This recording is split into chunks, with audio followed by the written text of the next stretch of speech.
And those moments of kissing and touching and slowing down, new experiences, new sensations. They don't need to be sexual or physical. They could be verbal connections. It could be spontaneous gifts. Reinforcing the commitment to your relationship could be a really important part of the difference between good sex and bad sex. You're listening to Sex with Emily. I'm Dr. Emily, and I'm here to help you prioritize your pleasure and liberate the conversation around sex. In today's best of episode, I dive into the psychology of foreplay and intimacy, a fascinating study on the difference between good and bad sex, and how to get aroused with specific and quite sexy pre-game tips. We also talk about what to do at foreplay and overall sex with your partner has gotten a bit stale, how to tease and arouse yourself, what to do if your partner doesn't want to explore new things, and how to handle a partner who won't reciprocate foreplay. Plus, I answer your questions. A lot in this episode. I think you're going to love it. As always, you can let me know. I'd love to hear from you. Please rate and review Sex with Emily wherever you listen to the show. We so appreciate when you do that. It helps get the show out to more people. I just want to wish everyone a happy new year. We've got a lot of exciting things coming at you in 2024 with Sex with Emily. So thanks everyone for being along as we head into our 19th year. My new articles, How to Have the Best New Year's Eve Kiss Ever and 5 Ways to Be a Better Lover in 2024 are up on sexwithemily.com. All right, everyone, enjoy this episode.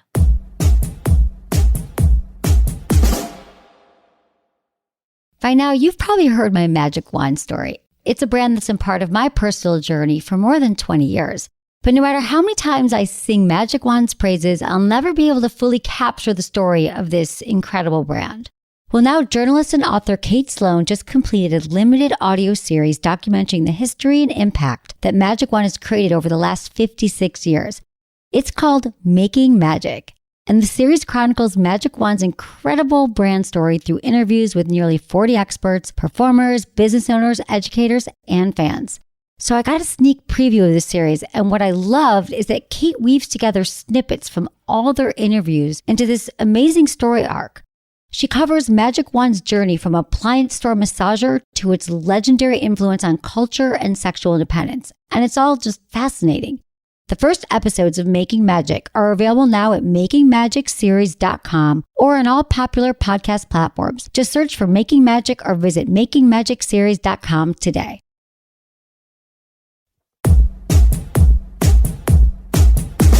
So I often say that foreplay starts after the last orgasm. And what I mean by that is foreplay should really happen all day, every day. So I want to break down the importance of foreplay for a really dynamic sex life. And then give you some tips for making foreplay hotter than ever and answer your foreplay questions. So let's talk about foreplay for a minute, because I think it does get a bad rap in the sense of you often hear that women, vulva owners want foreplay, penis owners don't want foreplay. And there's this notion that it's always something that we're nagging for, like women back in the day, they just want foreplay and men are just ready to go. And I'm just going to dispel all of those myths today. But first, let me define what foreplay is. So foreplay also can be called outer course, which I actually like that better because foreplay to me is a term that just centers on it being the precursor to sex, and that sex is all about penetration. Penis goes in vagina. And in my mind, sex should not be only about that. Foreplay is basically a sexual activity defined as a sexual activity that happens before sexual intercourse. Again, showing that it's happening before the main event. So sort of the warm up, and foreplay doesn't have to always lead to intercourse. Typically things like kissing, cuddling, touching, talking. I love foreplay. Sometimes I think that foreplay could be the main event, or it is the main event, at least in my life. So I'd love you to start thinking differently. We can put all of this under the sex umbrella. All of these sex acts, intercourse, kissing, oral sex, and I'd love them all to be sort of an equal playing field. You get to choose any one of them. You can just have oral sex, and I'd say you had sex that night. So, I often say that your brain is the largest sex organ. And it really applies to what I'm talking about when I say foreplay all day, because it's really psychological. Because foreplay, what happens is our brains need to get on board for sex. So are we thinking about sex? You're connecting to your partner, Maybe they sent you a sexy text. Maybe you showered together in the morning and saw each other's bodies. And then that sort of, that kept fueling your day. You were looking forward to the evening where you got to see your partner again. Because when we don't have any kind of foreplay or any kind of warm up or arousal, and then we go right into penetration, a lot of us, especially vulva owners, find ourselves not really prepared. Like we're not turned on, we're not aroused. And what I really need you to understand is that if you have a penis and you get aroused, you get turned on, you're ready to go. You have an erection, you are warmed up, you're all primed, and you're like, I do not want to stop it. The train is in motion, and you have that animalistic urge, and you're ready to go. Now, if you happen to be with someone with a vulva, they don't get aroused in the same way. It doesn't mean they can't get aroused, and they won't get aroused, but it's not spontaneous. It's more responsive. It responds to things happening beforehand, hence foreplay. Not because anything's wrong with your penis. There's just a lot to understand the psychology and the arousal and desire process that differs between genders. And some of the benefits of foreplay is that, think of it this way, it's actually getting us aroused, getting us more turned on, more in the mood. So physiologically speaking, foreplay causes an increase in blood flow to your genitals. So this helps lubricate your vagina. You're getting aroused. That's where the wetness can come in. And it also allows you to feel more intimate with your partner. You have that emotional intimacy. And for many of us, we need all of those things to be in place. We need to talk about our day with you. We want to be touched in a way that will turn us on. We want to lower our stress. If there's a lot of stuff happening in the home that's making us anxious or worried or stressed, remember, stress is the biggest killer of our sex drive, and it doesn't do very well for our desire and our arousal. So that's why kissing is great, because when we kiss, that triggers a release of oxytocin and dopamine and serotonin. It lowers the cortisol, which is responsible for stress, and increases our feelings of affection and bonding and euphoria. And it increases our ability to get aroused. We require, especially a lot of vulva owners, require foreplay to be in the mood for any kind of sex. And so for some of us, it's like we're just happy that our partner emptied the trash cans, that they asked about our day, that we felt intimately connected. We talked about our work day, and we had really exciting ideas exchanged. And that got me in the mood. Like a really hot, like a lot of you calling in, you're sapiosexuals, turned on by the brain, the mind. I'm the same way. If I have a hot conversation with someone that's smart and intense and we're totally vibing on similar topics, I'm like, I am so ready to go right now. And so the more we can kind of think about foreplay as these activities that will bring you towards a shared state of arousal, the better. Because what I've also heard from men is, I'm going to lose my, like I said, I've said this, that men are going to lose their erection because then they think, well, I'm turned on, but now I got to do all the work. I got to go down to my partner. I got to make sure she's ready. I got to slow this down. I got to cuddle, and then I got to have sex to do all the work again. But what I'm saying is if you plant all of these seeds throughout the day, throughout the evening when you're together, there's way less work in the traditional foreplay sense because you're all ready to go. You're all amped up because you've been connecting. That's the key to this. This is what I want you to understand. All right, let's get into your emails. This is from Erica, 32 in New York. Hey, Dr. Emily, I love your show and thanks for being the greatest expert on this. My question is, how can I get my boyfriend to want sex more or have more rounds? He's a great boyfriend, and we've been together for 2 years, but I feel like I'm more sexual than he is. I also feel like he is logical with everything, including sex, and I am more like, I want the hot, aggressive, passion sex. Most of the time we have sex, it's like straight to the point, no warming up, eating me out, doing anything to me. I feel like I'm the girl in the Netflix movie Sex Life. If you haven't watched it, please do. This show is an example of how your voice would be super beneficial. I totally get it. I saw it. It's great. He is sensitive, and I'm not sure how to bring this up. Thank you for your email, Erica. Here's the deal.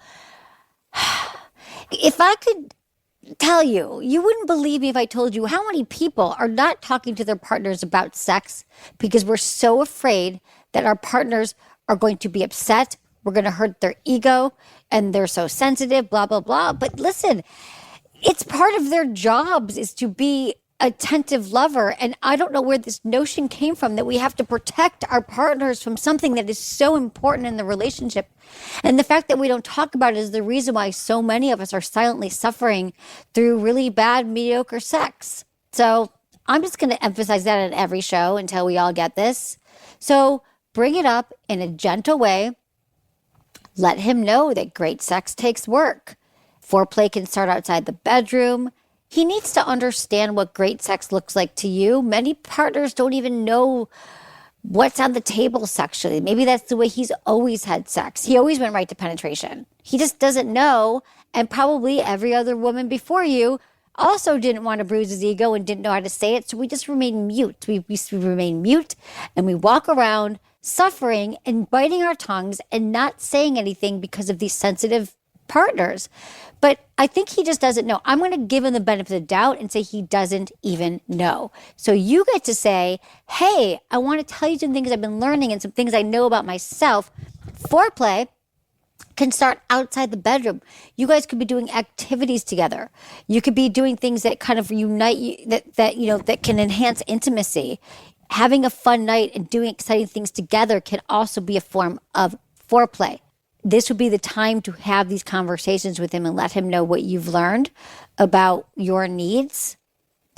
And going back to sex life, yeah, I mean, that was about a partner who had fantasies, kept reminiscing about her ex who was great in bed, and then her current husband who was very logical and by the book, just did not wasn't able to go there with her sexually.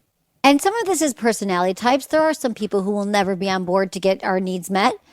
And then there's some that I just like to say that need more information. They need to understand that, oh, by me making you feel good in this way, it's really going to enhance our relationship in so many other ways because you're going to be more turned on. You're going to feel more connected to me. There's going to be fewer resentments. So sometimes we have to give them the background, the psychology. It's not just you asking for something and they're not giving it, that it's really about, being a fulfilled partner. And I think he needs to know that. This is from Rico, 26 in London. Hey, Dr. Emily, your podcast has changed me and my partner's life. Thank you. We are 26 and have been dating for 6 years. I'm lucky to have her as my soulmate. Sex is great. However, I sometimes get weird feelings when I see my high school crush pics on my Instagram feed and even fantasize having threesomes with them. How do I deal with these kind of real life fantasies and the haunting of how sex would be with your high school crush? All right, Rico, I would just like to normalize extracurricular fantasies about high school crushes because this is something that is so common. It's okay, Rico. I mean, high school was a time when you were free. You were younger. It was another part of yourself.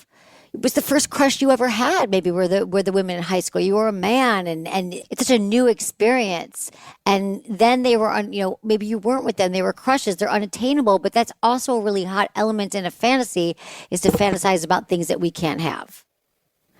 And so it's all okay. I want you to understand that there's no thought police. No one's going to come knocking on your door saying like, hey, Rico, I heard that you're fantasizing about, these women from high school. It doesn't sound like it's something you're going to act on right now. And I wouldn't recommend it unless you've had a lot of conversations with your partner about fantasies and about what you guys are into. So, just remember there's two kinds of fantasies. There's the fantasies that we get to keep to ourselves and that we don't need to share or want to share. And then there's the ones that we would like to share with a partner. And I think we pretty much know which ones those are, but you can just take a check. Why am I bringing this up to my partner? Is my partner someone that would be down with this fantasy? Is it something that we've already discussed and laid the groundwork for even having fantasies or acting things out together? So I don't think you're there yet with her. You haven't told me that part of it, but I would keep working on the relationship with your partner. And I'm telling you, the less you beat yourself up and the less guilt you feel about this, and the more you just let yourself have your sexual fantasies, the better and freer you will feel to explore your sexual self and to maybe other fantasies will come in. And maybe you'll find a point with your partner where you guys can start talking about kind of things you guys want to do together sexually, because that's hot too. All right. Thanks for your email, Rico. Okay, this is from Lawrence, 27 in Texas. Hey, Dr. Emily. First, I want to say I really enjoyed listening to your podcast. I've learned a lot about sex and what I enjoy, so thank you. I recently got married and I love my wife, but our sex is horrible, and I'm sure she'd agree. I've gotten to the point where I don't really want to have sex with her. It's not that I don't love her, but there's not really any effort during sex on her end, and she doesn't give me oral sex anymore. It's been 2 years. What to do? All right. Well, Lawrence, I love that you've learned what you like. In the last 2 years, you've figured out what you like. And it sounds like she might not know what she likes, what good sex is or feels like. So now it is her turn. Have you talked to her about it? You know, especially if you think she would agree that your sex is mediocre right now. You think she'd want to figure out what would make it less so? You're married and your sex life is horrible. So a conversation with her saying, I figured out some things that are great for me. Let's take some time to figure out what is good for you. Has she masturbated? Does she understand her body? Does she knows what feels good to her? You know, just say to her, I don't want to go the rest of our lives or the rest of our marriage like this. It's been 2 years. We can turn it around. I mean, 2 years is still the beginning of a relationship, essentially, of a marriage. So you get to say, you know what? Let's wipe the slate clean. It's not great now, but let's work together on creating the building blocks to better sex. And that's going to be slowing down and talking and figuring out her body. Because I've also found that a lot of bad sex is because we've never had great sex. You know, does she know what pleasure in her body feels like? Has she masturbated? So these are all the kind of questions you want to have, especially since you've been figuring out your own body and now it's her turn. So, and let me just talk to you. If you haven't really thought about the importance of foreplay, I want to share something with you that I think really illustrates this. So we had Doctors John and Julie Gottman on the show. It's a great episode. The Gottmans on compatibility, conflict, and conversation. If you haven't heard it, they are the brains behind so much important sex research for the last 40 years. But what they did was they mentioned a great study about key differences between couples with a great sex life and those with a bad sex life.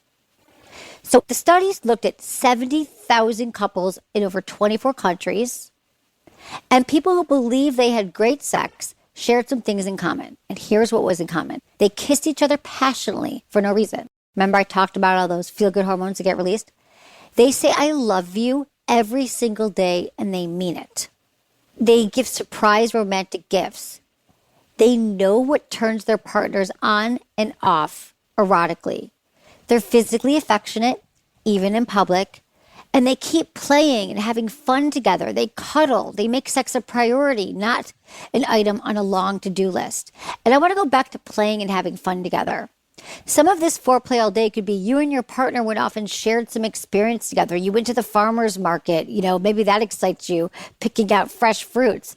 Maybe you went to the gym together. I mean, couples that do things together tend to be more connected and tend to have an easier time connecting, at least sexually. So those are all the couples that they say, I love you every day. I mean, they stay good friends. They talk comfortably about their sex life. They have weekly dates. Can't drive this home enough how important it is for couples to have a non-negotiable weekly sex date. They take romantic vacations. So, what do you think the couples with a bad sex life? And they all shared similarities in their answers. Ready? Spend very little time together. They become job-centered. They talk mostly about their huge to-do lists. They make everything else a priority other than their relationship. They drift apart, they lead parallel lives, and they do not communicate in a healthy way. So what I'm saying about this study is intentional time with your partner makes a difference between good sex and bad sex, and a good relationship and a bad relationship. And those moments of kissing and touching and slowing down, new experiences, new sensations. You don't need to be sexual or physical. They could be verbal connections. It could be spontaneous gifts. Reinforcing the commitment to your relationship could be a really important part of the difference between good sex and bad sex. All right, we talked about the importance of foreplay and how to prioritize it, but what are we actually supposed to do in the moment? What if you're like, okay, Emily, I'm on board. I want to have more foreplay. What do we do? So here's some practical tips for engaging in some amazing foreplay. First, Set the mood.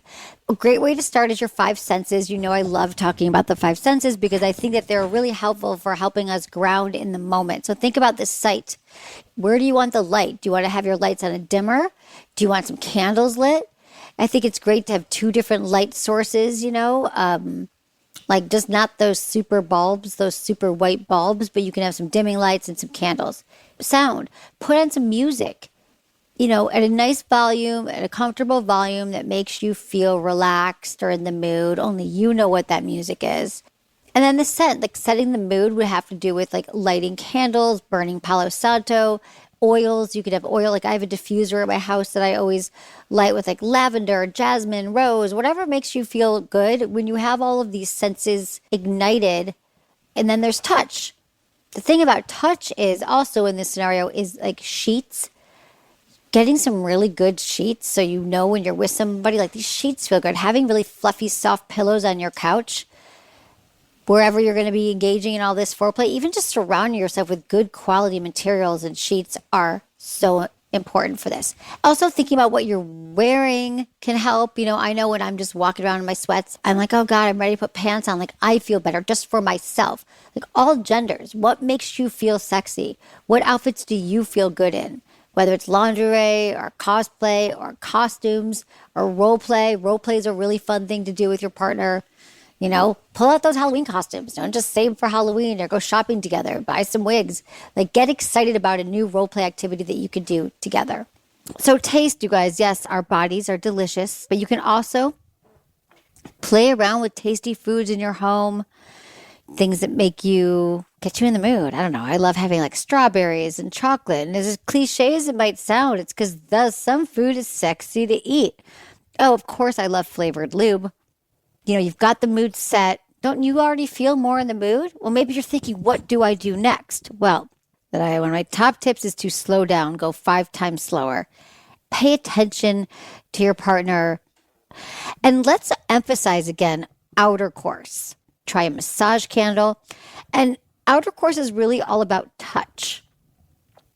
And your partner feeling your hands on their body without going right for the genitals. Sometimes our genitals are not warmed up again. So this is where you get to explore the primary, the secondary erogenous zones, which there's many. There's many erogenous zones on our body, and we usually just think of a few of them. It could be your neck, your feet, your inner elbow. Get curious about all those parts. I love a good session of sensory play. And this is where you could have a bowl of ice cubes next to the bed. You could use some of System Joe's. They have a cooling lube. They have heating lubes, heating pads, warm compresses, massage candles. Just play with different temperatures. There's different sensations like feathers and scarves. There's different sensations that feel great when you're playing with your partner. You could also do a little strip tease for your partner. Really, they're for yourself. Do you ever strip tease and look at yourself in the mirror? It's kind of hot. This is where also dirty talking and sexting. Foreplay can be sending your partner a sexy text and telling them what you look forward to doing later. All of this counts. Well, sexting is great because it's a way to create anticipation for what comes next or what you're into. You could also, let your partner know it's something you want to try, because sometimes those conversations can be really awkward to have them one-on-one with your partner. So if you like sexy text, thinking about tasting you later, can't stop thinking about last night. And then you know what it is when you get one of those texts, your heart races, you get excited. Well, that's what we're talking about. Keeping your own pilot light lit, keeping that energy flowing. And if you want help with dirty talk and sexting, we have a great article on our site at Ask Emily, how do I get better at dirty talk? We also have a podcast, Talk Dirty to Me with Joanna Angel. Role playing is a really fun way to spice it up. Really just wearing a wig or playing sexy strangers and going to a bar with different names. All that stuff is just like one thing different that you could do to play together and continue to connect outside the bedroom. After this word from our sponsors, I answer a question from Jenny, who's never had an orgasm. Oh, don't worry, Jenny. We've got this. Be right back.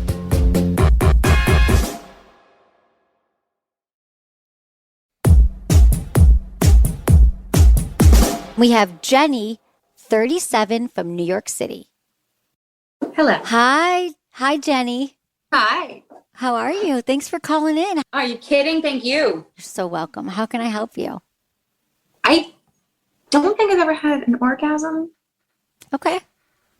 Like, it's the same thing kind of always happens, like with a partner or with myself. It's like I get to the point where I'm like, here it is, this is it, it's happening. And then there's no final button.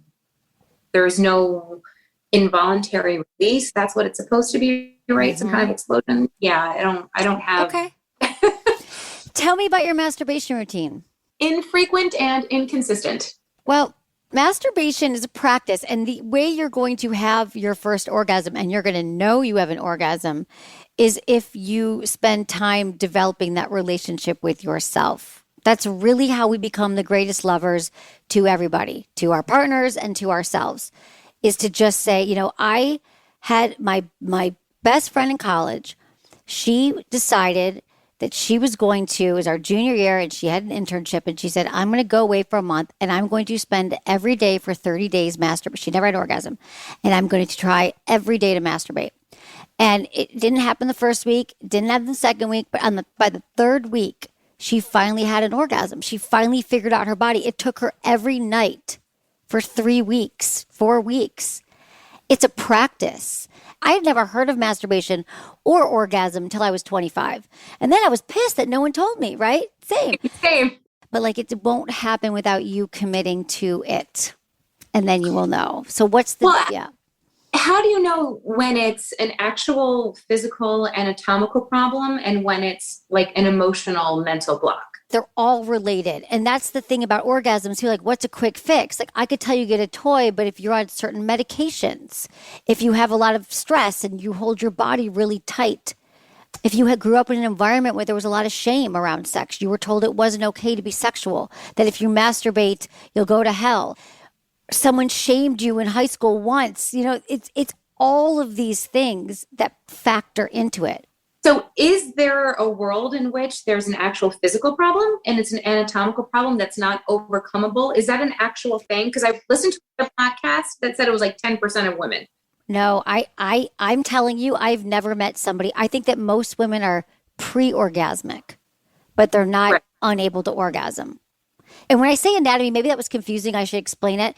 There have been studies that show that how close your clitoris is to your vaginal opening, if it's less than like a thumb, less than an inch closer to your vaginal opening, you're more likely to have an orgasm during penetration. That's all. It's like literally imperceptible. So don't even, I mean, I really have never had anyone call in and say, I've tried everything you said, Emily, I didn't have an orgasm.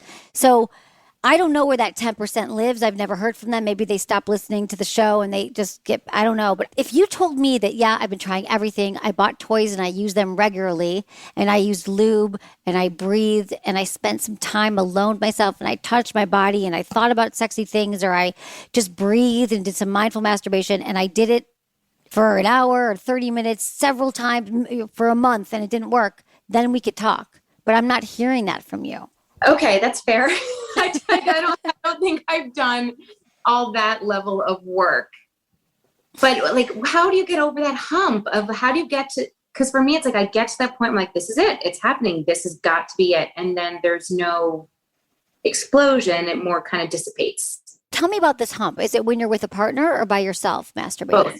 Both. Well, okay. So for example, the other day I was, having sex with my boyfriend, who I love having sex with. And I got to the point where I was like, oh my God, don't stop. And then instead of an involuntary release, it was more like this can't go anywhere else. I needed to stop. And so it's sort of Was that something from your brain or your body? Did your body start to say, this is all I could go? Wait, did you have pain? I wouldn't call it pain. No, it's not pain. Okay. But it does get a little, there is a little discomfort. It's more like, unless this releases, it's uncomfortable. Okay. And the release happened. So I'm like, let's turn this off. Now, the majority of vulva owners, if they're going to have an orgasm, it starts with the clitoris. It's external. And the reason and you know this, the majority of vulva owners, vagina owners, they do not have an orgasm with anything inside of them. It's all from the clitoris, which is external clitoral stimulation. How much time were you spending on the outside? I would say not much. because Okay, like a minute, because it starts to get uncomfortable on the outside. What do you mean by that? it gets just too intense. It just gets it just becomes too much, and I don't like it anymore. Hold on, I want to get my vulva puppet. Hold on. Yeah, yeah. I need to get some props. 1 second. Okay, so this is your vulva, right? Which is the Oh, external part. Okay. yay. So this is your vagina, right? That's where like penis goes inside. Hmm. And then this is your clitoris. This is the so this goes behind, okay? This is your clitoral nerves. It's at 8,000 nerve endings. And everybody assumes it's just this little bulb here. But there's actually, the clitoris has legs. So the legs are deep inside. And so the thing is that the majority of us, this whole area, just externally rubbing this, is what could turn you on. So if you're taking the vibrator, whatever it is, you're going, and then you're like, there's no lube and there's no arm, and then you stick it inside, that's not going to feel good for most people. But have you spent time just teasing it? Like for me, if I would need to tap with fingers and could take 20 minutes. There's something called the orgasm gap. Do you know that majority of men can orgasm in 4 to 6 minutes? And for the majority of vulva owners, it's 18 to 40 minutes. That makes sense. That checks out. I'm going to say, have you ever had any like accidents or something happen when you were like riding a bike? Did you have any tears? Do you have any surgeries? No, but I was raised, with an Italian Catholic mother, and I was definitely raised on why buy the cow when you can get the milk for free. And, if you have sex before marriage, you're never going to find a husband. Ironically, all my slutty friends from high school are married with kids, and I'm still single. I had sex late in life, my mid-20s, when I had sex for the first time. So there is some of that. I definitely did not start masturbating until my 20s. Okay. So I'm definitely playing a little bit of catch up. But at this point, I'm kind of like, why is this just like not happening? And I'm also the guy who I really like having sex with, who I trust. And it just seems like it should just be happening naturally, and it's not. So it doesn't happen naturally. It doesn't happen to me now. I have to think. I have to have things working. I need the lube. I need really, I need to be someone I trust and they like, and everything's cleaned up in my house, and the sheets are like. I feel like you are so focused on how it should be. Right. Honestly, I don't orgasm. I won't orgasm every time. I mean, if I grab my vibrator, I know that I will. But this takes practice. So I think that. Maybe for what I'm hearing is it's kind of a combination of growing up in a home where it wasn't okay. Because listen, we don't just turn 18 and leave our parents' house and we leave all that behind. You still hear that messaging. You grew up and it doesn't just go away. Mm-hmm. So I think that once you start to say, does this message still serve me? Do I still believe that? And if it still comes up, like if you could just start in chunks and just say, I'm going to keep taking myself back to my breath and what I'm feeling in the moment. If your thoughts arise, you could say, I'm going to give it 30 minutes a day. I mean, I think you're worth that. 30 minutes a day without your phone and you could try some mindful masturbation, just really a practice of focusing on your senses and what you're feeling in the moment. And when your mind's wandering, is this it? You get curious. You take a mirror, you look between your legs and you're like if you do this, you'll see, see your eyes just opened up. Like you would never, your eyes, Jenny, you haven't done this yet. Yeah, I saw your reaction.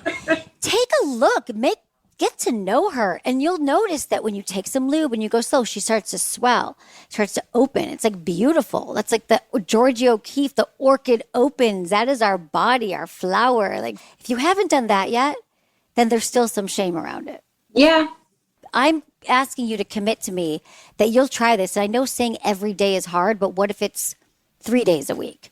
And you're just going to do, all you're going to do is you're going to take a look, some lube, you're going to breathe, and you're going to just go slow. Practice with different fingers, with different motions around your clitoris, the vibrator, breathe. You could think about things that have happened that have turned you on in the past. Read erotica, watch Balesa, female-friendly porn. You can check out some for free. Porn that speaks to you might make you feel like you're not in your head worrying, is this the orgasm? You'll get caught up in the fantasy and the romance of it. Have you ever tried that? I have not. Okay. I would check out Balesa, and then we do have a mindful masturbation side on our site, 6 tips for mastering the game-changing technique of mindful masturbation. So I think just kind of reframing this, I do not believe that you are going to be unable to have an orgasm. I will not buy that. That sounds terrible. I know. What life is that going to be? I would never have had one if I didn't get this job to figure out, make it my life's work. so I can help people like you. There's a lot of people in the same boat as you.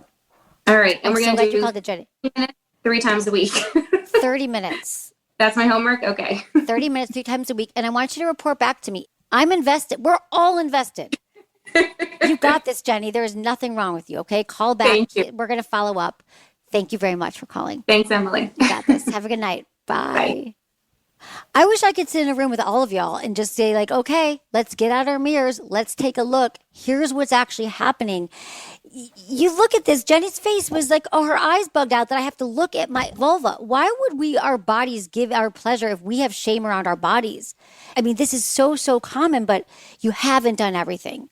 If you haven't spent time alone understanding your body, how would we be able to truly let go and have an orgasm? An orgasm is all about release, and it's all about trust in someone else, and it's all about like accepting what's going to happen. And if we're still holding on to beliefs so that it's not possible and we're in our heads, it's not going to happen. So everybody take out a mirror, get some lube, and commit. I think that you all deserve a little bit of self-love at least 3 days a week. Let me know how it goes, okay?